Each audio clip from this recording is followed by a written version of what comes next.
Hey, good afternoon, everybody, and welcome to the 81st edition of the Dream Wager. And we're on another call here. We got my man Dylan once again in the beautiful DMV, specifically Maryland. We're in that Grateful Dead capital. Sure, I see you representing over there. How you feeling? Woo!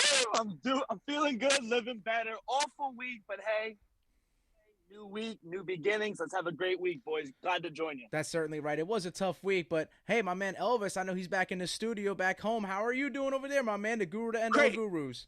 great. You see the Red Sox in front of me, boy. We up 2-1. Looking Looking good. to close it out tonight. Looking good. That's right. Hey, Mm-hmm. all signs are green for you guys up there. And we're going to have to get a quick show in for you guys today. And I might as well start it up in the UFC. We'll start with some combat sports for you guys.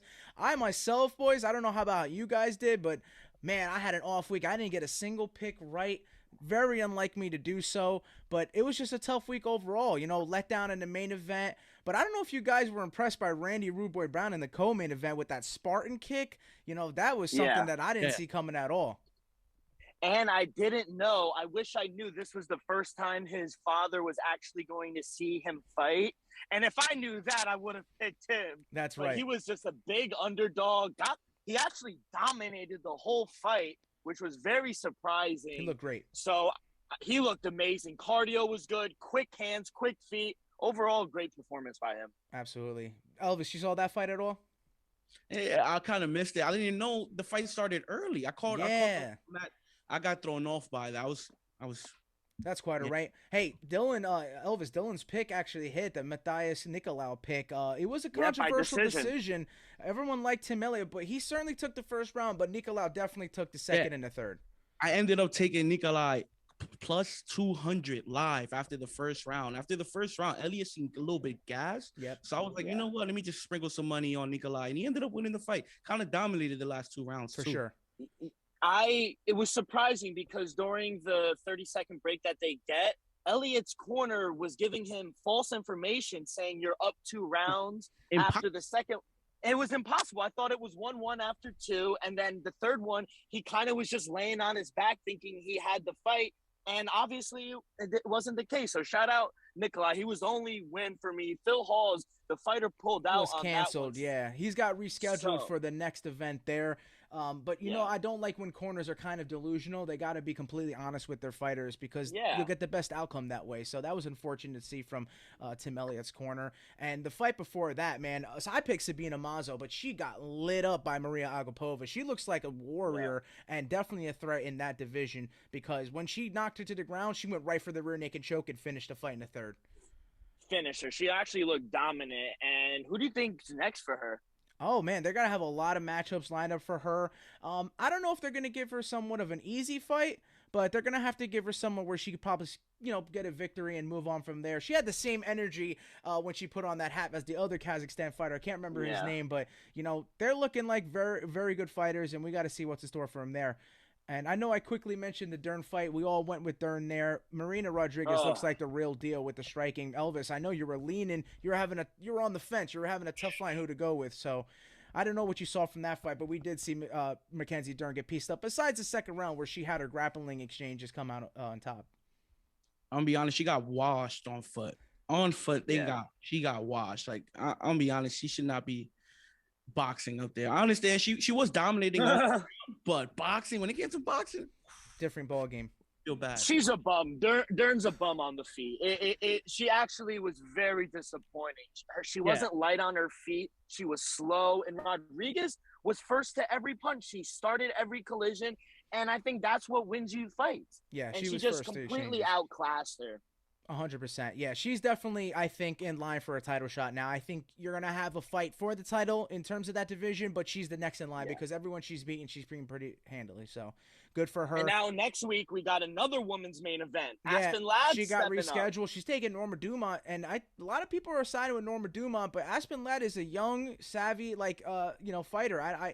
You see a lot of veteranship from someone that young, so I don't know who to lean with, but we'll get you that information on Friday in terms of the UFC. Yes, sir. And I know we have a lot more to come across all the promotions.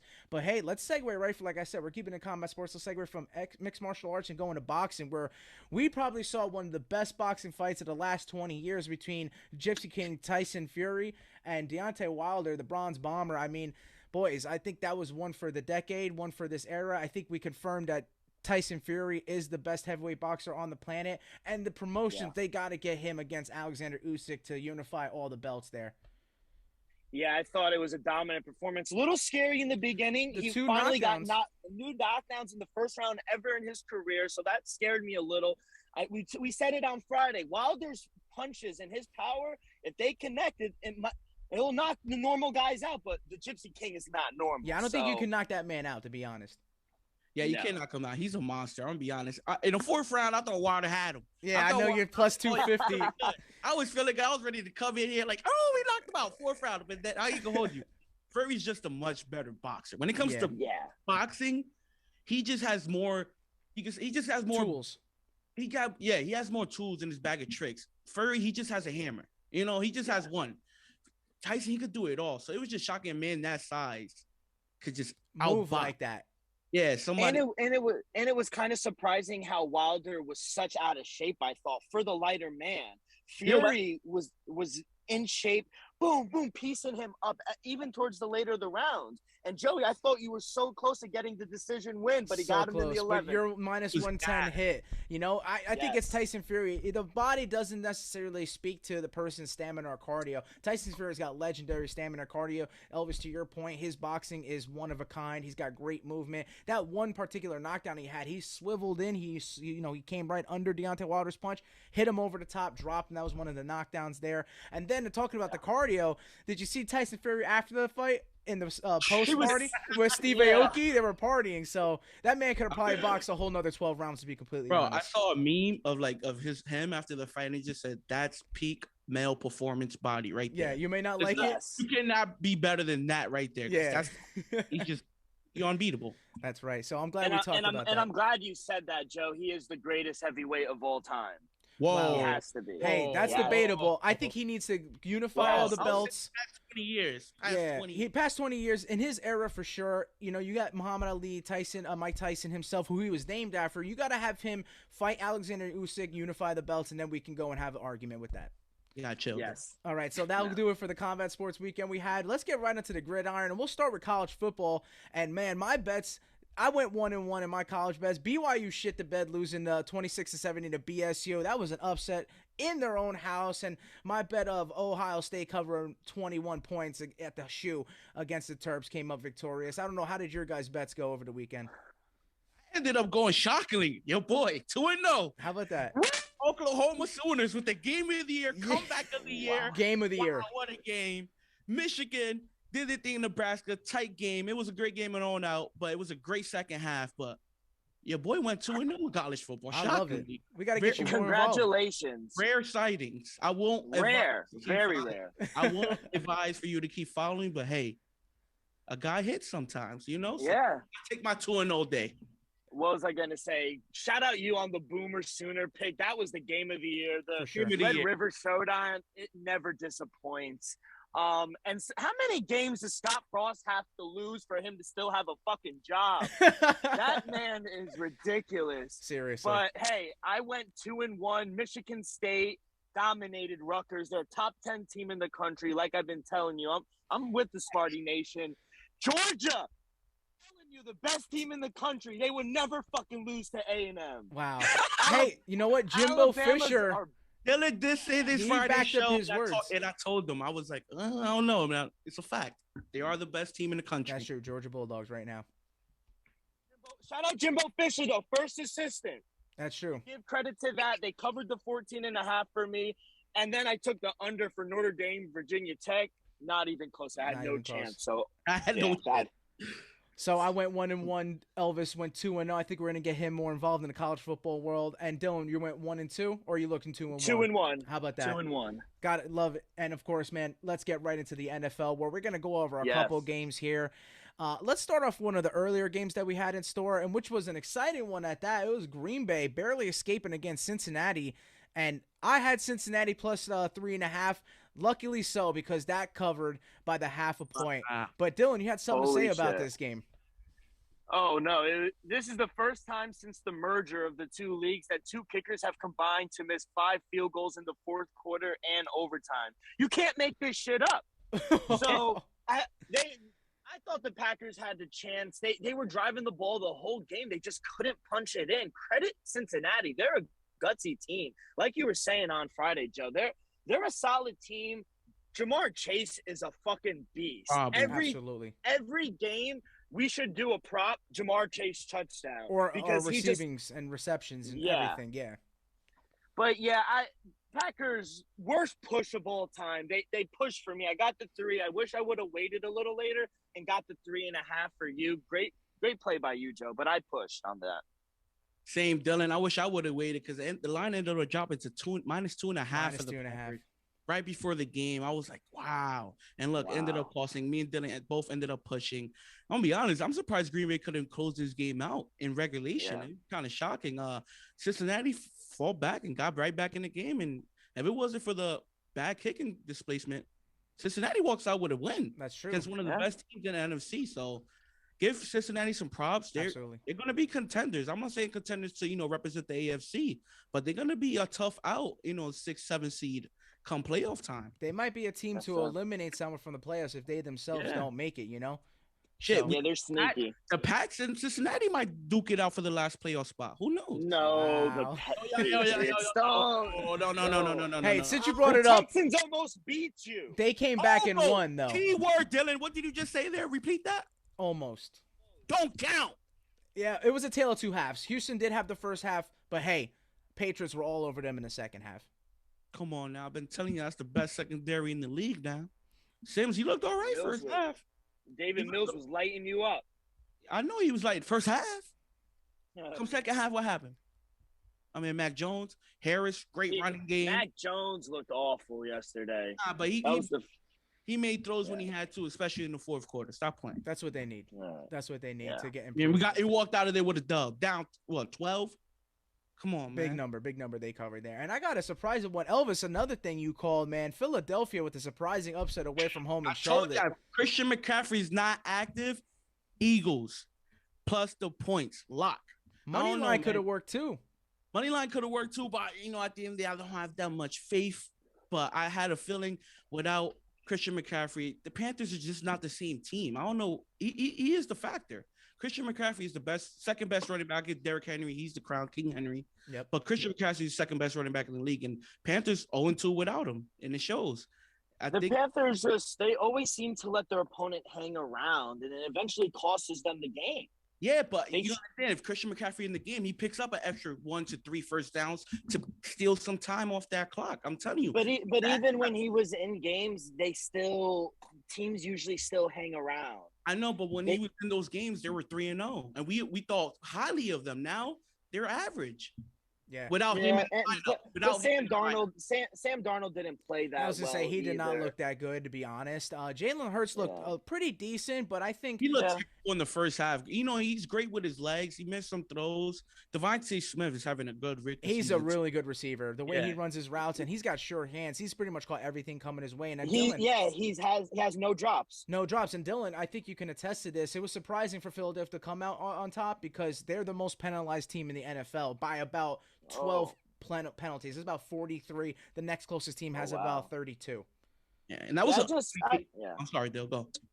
No, I was just saying it was just an impressive win for the Eagles. Like them and the Saints, they're a hard team to figure out.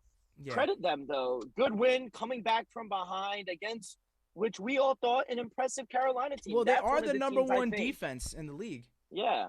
I think Carolina's going to be a team fight when Christian McCaffrey comes back, fighting for a playoff spot. For sure. Yeah, for sure. They're a good team. It's just Christian McCaffrey. He's just the X factor. He's really what it is. He's second best running back in the league. He takes so much pressure off of everyone because he can do so much. Like on play action, it just opens up the field for everybody. Yeah. Because you got to account for. You got to drop that man, the extra man, just for Christian. Definitely. You always got to keep an eye on him. And I want to get into this game in particular, a very exciting one. But real quick, I know we had something to say about the heartbreak that the Lions had. That was a rough one. We hate to see MCDC come out on the podium and cry for his team. But, hey, how could you not play for a man like that? And how can you not love and respect the man that gives his heart and soul to his team? Every day they come out biting kneecaps and literally just giving it their all, and they can't come up with a win. It seems like 2-3 times now they're one play away from winning the game, and they're just coming up a play short, which is very unfortunate because you see these guys, they haven't checked out of the season. They're giving it their all every game. Elvis was saying DeAndre Swift is a hell of a running back. Hawkinson, great tight end, good offensive line when healthy. They have some pieces. They need a little more on defense. They need a little more on the outside, on the hash marks, and I think they'll be all right. If you give Jared Goff some time, I think they're a good team. That late night push, that late minute push. That's right. Yeah, with the Lions, we saw, last week what they almost came back against Chicago. A red zone fumble cost them. We saw them lose to probably one of the greatest kicks of all time to the Ravens. We know what Baltimore represents. And last night, we see them lose another nail biter with another expiring game-winning kick. Yeah. Which is a long one. They're just a few plays away from practically being above 500 team. Yeah, exactly. Yeah, or 500. Yeah. So give some respect to the Lions. I know y'all gave me crap when I told y'all they're gonna win over 4 games this season, but I don't know. They're a sneaky good team against the spread because they're in every game. I would my money for the rest of the year might just be Lions plus the points. Unless it faces somebody like, the Rams or Tampa. Something crazy, Absolutely. I like that because you're right. It's been competitive year on, and they're going to get a win. They're going to get a win here and there. And they're going to get a few. Not just one. They're going to get a few. It might be against a good team. That's for sure.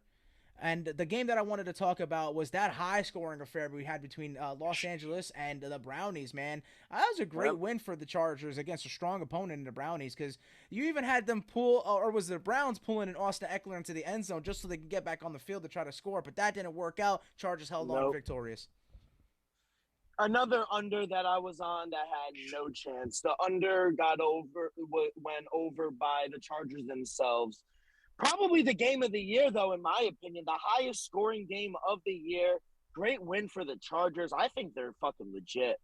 So yeah, they have to be. Even with the rookie coach, I don't think it matters. I know Justin Herbert isn't in a sophomore slump. That's for sure. Like Dylan said last week, the head coach gets it. He understands. Yeah, Brandon Staley. Yeah, and you can tell these two coaches grew up playing Madden because early on in the first half, there was no kicking field goals. They were going for it. No defense whatsoever. And we thought these were two teams that were stout on defense. That's why you and I took the under, Elvis. But, absolutely. Oh, no. Offenses prevailed yesterday. But great game, I thought. I thought that was a hell of a shootout. Yeah, I smashed the under. I told everybody, if whatever it goes down to, smash the under. I'll be honest, I was completely wrong. Sorry about that. What I saw offensively from both squads, like we know now, Browns are the best running team in football as of right now. Baker looked all right, even though they're saying he has something torn ligament or something on his shoulder. Non-throwing shoulder, yeah. Yeah, I'm gonna be honest, he looked fine. He missed some throws, but he looked pretty good. I'm gonna be honest, Justin Herbert, he's elite. He's the real deal. That's right. He and Joe Burrow are looking like the real deal, to be honest. He's officially in that convo. You know how I said Justin Herbert. Justin Herbert is already on that next step. Justin Herbert is already a top 10 quarterback. Justin Herbert, Josh Allen, and Kyler Murray are the top 3 for MVP in my opinion. Absolutely. Yeah, I don't think you can sleep on Tom Brady now, though, with a 45-year-old. Brady's up there. Honest, the difference between that Cleveland Browns game, Chargers game, the Cleveland Browns defense gave up 26 points in the fourth quarter. Yeah, that was You're not going to win a game ever in the NFL if you give up 26 points in the fourth quarter. You got that. Come on, wake up. Sure. Hey, and let's talk about Sunday Night Football because I think we're all a little taken aback by how good Buffalo looked, but KC cannot stop a nosebleed. And I got a little piece of caveat for you. I got a last-minute text message from my buddy from class, and he goes, I need a quick prop real quick. What do you got for me? And I go, Josh Allen, rushing touchdown, covers in the first drive. So how about that, boys? Let's go! Impressive performance. Impressive performance. It was a great game, but I don't know if you guys caught it. The first quarter felt like an hour. It was so many penalties called in this game. It was getting a little out of hand. And what's up with these rain delays in primetime games? I'm tired of it. It's lightning. Coming out of the half, it took forever as well. It took over an hour. I think it took about an hour. Raining cats and dogs, though.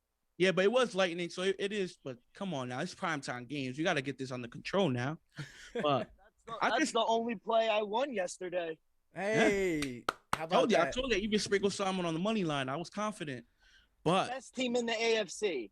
For sure. I took the money line as well. That hit as well for me. Defensively, Chiefs is concerning. I wouldn't hit the panic button for the team, but for defensively, I will hit the panic button. This is not looking good for the Chiefs defensively. They're officially the worst defense in football. They are officially the worst passing defense team in football. Rushing, they're okay. Frank Clark, you gotta. They're old. Yeah, that penalty late too when they were able to get him back in the game. You power drive them, bro. That was a penalty. I know the crowd hated it. WWE move out there, bro. He literally speared him, like speared him, But that's what literally cost you the game. So, and it started coming down late, but it was a good game overall. But I'm gonna be honest, Chiefs not looking good. Chargers might just run away with that division. Wow. I think the Chiefs look awful. This is the first time Patrick Mahomes lost by more than one score in the regular season in his career. Wow. They're now 2-3, and like you said, Elvis, their defense is atrocious. They have to blitz multiple people to get pressure on the Bills, and the Bills you could just see all around deeper. They're more talented, I think. And Sean McDermott completely dominated Andy Reid and the KC coaching staff. This game could have implications down the road, I think. It's amazing what he's done the last few years to get Buffalo not just back to the playoffs, but help them make a powerhouse in the AFC. They're basically following the footsteps of New England, your team. They're basically taking that spot right over. Yeah. And shout out Josh Allen for winning me fantasy.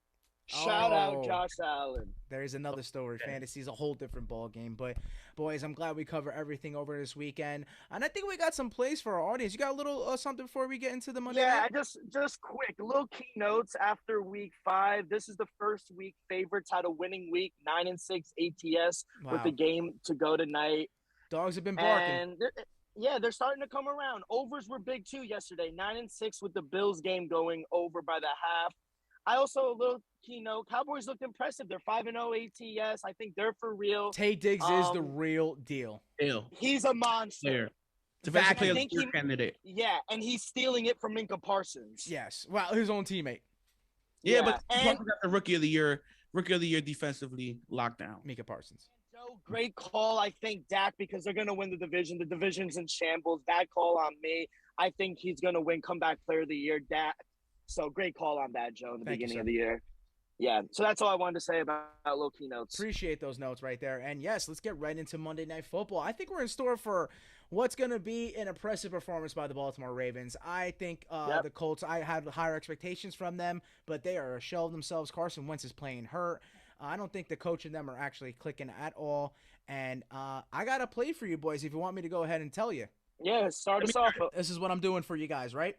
I got to take the Baltimore Ravens team total over. I got it at 27.5, and I'm parlaying that with Baltimore money line because I do not like the spread. So though I think they may blow out the Colts, I'm not comfortable in giving a touchdown and a half a point. So what I'm doing is I'm taking it money line. But yet, if you parlay the over 27.5 and Baltimore money line, you'll be standing plus odds at plus 139. So hey, we all love some plus money. Love it. And it's a safe plus bet. Money. Gotta love it. What do you guys boys? What do you boys got? Want me to go, Dill? Yeah, you go. Save the best for last. All right. Keep that energy. Tonight, my official play will be Lamar Jackson to throw over 232.5 passing yards. Last week, he threw for 317 against Denver Broncos. Tonight, he's coming back at home, big stage against the Colts.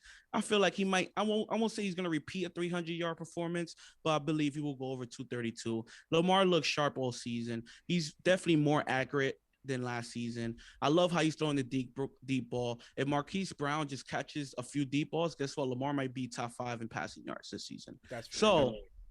I'll take Lamar Jackson over 232.5. Lock of the day. I'm going to the game, so I have to have a play. Oh, yeah! Dylan is going to the game. So you got to have a at the bank. 7's a pretty big number. I don't really like to lay the 7. Home teams are 4-0 ATS on Monday night this year, so recently that has helped. I bought the point. I bought a half a point down to get it to 6.5. I like that odds, so my official play is Ravens minus 6.5. And this is the Colts' third straight road game. Their offensive line, are still banged up. Wentz is struggling, and I think everything is lining up for the Ravens to dominate at home. So I think this is gonna. And you know what is coming back? Their first round pick, Rashard Bateman, is coming off the injury reserve list for Lamar. So that's also gonna help him. He's looked amazing in camp, they said. So I think that's gonna help him offensively. So my first play, -6.5, and I'm also going to do a 2-team 6-point teaser. I love my teasers. I'm going to pair this up with the game Sunday.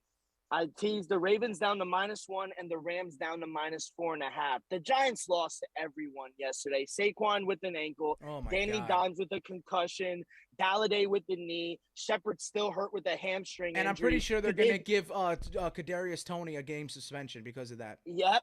So and he just broke the rookie receiving rookie. He broke Odell's. Yeah. So he's an idiot for what he did. So they just lost to everyone. Rams are going to dominate that game. So great call. My 2-team 6-point teaser: Ravens -1, Rams -4.5. That's your lock of the week. Love it. Dream wager play right there. And boys, let's go. Hey, before we get out of here, we got some playoff baseball. So if there's anything you'd like to give to our audience, let's go ahead and do it now.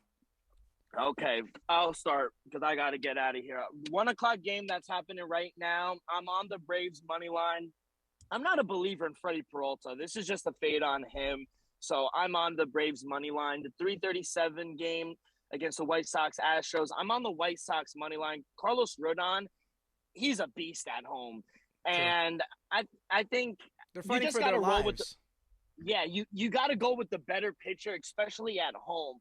And I think who's pitching for the Astros? Jose, I don't even know how to pronounce his last name. So I'm fading him. Nothing on the Red Sox Rays game. I know you're a fool. Yeah. I've been fading the Red Sox, and it hasn't been helping me in the postseason. So, and then my last one, the 9:37 game, I'm diving under 7.5 runs with the Giants and Dodgers game. Two great pitchers. Mad Max Scherzer is going for the Dodgers. Alex Wood is on the bump for the Giants. After a loss, they are 10-1 with Alex Wood on the mound. Wood was drafted by the Dodgers, so you know he's going to want to perform against his old club. Woo. Going under 7.5. Two great pitchers. Gotta love it. Elvis, you can go ahead and give us your play. I think you're going with the Red Sox. Is that something that I'm accurate with? Come on now. You see what's going right in front of me. How to bring this down for y'all. I know tonight's pitching matchup. If you're a betting man, you like Tampa tonight. But guess what? I've been telling y'all for over a month now. You do not want to come to Fenway and come play. So tonight, I'll be taking the Red Sox. Money line on -108. My man Rodgers going to deal. Our offense, best offense in the league. You saw that hitting performance the other night? You saw that hitting performance, Dylan? Please tell me you did, because I know you took the Rays last night. So I know you had that hitting performance yesterday. Correct? Yeah, I saw it. Yeah, I know you saw it. I saw it. It was lovely. What I saw was love. And it was great. I love the energy. Shit, I might even try to go to the game tonight. I'm sorry. I might have to go to that game tonight. Wow. Red Sox, money line, book it. We coming now. You do not want to come to Fenway. I love the energy. I love the energy. You do not want to come to Fenway and catch the smoke. Let's go, baby. Let's go. Y'all laughed at me. Hey, since I got my heart broken by that playoff, the playing game between the Red Sox and Yankees, I'm staying away from that, even though I want to bet the Red Sox. Dylan, I'm going to go side with you. I'm going to trail with you, Dylan. I'm actually going to go ahead and ride the under with you, but I'm parlaying it. You know I love the parlays. That'll give you plus odds at +237. San Francisco +1.5. Let's do it. Let's fucking go. I even like them on the money line. You're getting plus 184. Money. Holy shit. Hey, but let's take the run and a half, like you said, ATS. I think it's a smart play. I also like the Dodgers tonight. Matt Scherzer. I have a feeling he's going to throw a gem tonight. Hey, if we stay under and they win by a run, parlay hits. We all hit. That's what we need, baby. I might just parlay Dodgers and Red Sox. How about that? You're not like that. Maybe. Big money. Boys, thank you for the reviews. Thank you for our plays for Monday Night Football and a little preview into the playoff baseball we got in store for us. We will see the audience. We'll see you guys on Wednesday. Another show there. So, please stay with us on our social media platforms. Like on all of our videos. Anywhere you can catch our Spotify, audio, everything. We got you covered, and we love to see our support. So it helps us out tremendously there. So we'll catch you there Wednesday. We got another episode on Friday. Everyone, enjoy. Best of luck. We'll see you then. Deuces. Go Red Sox.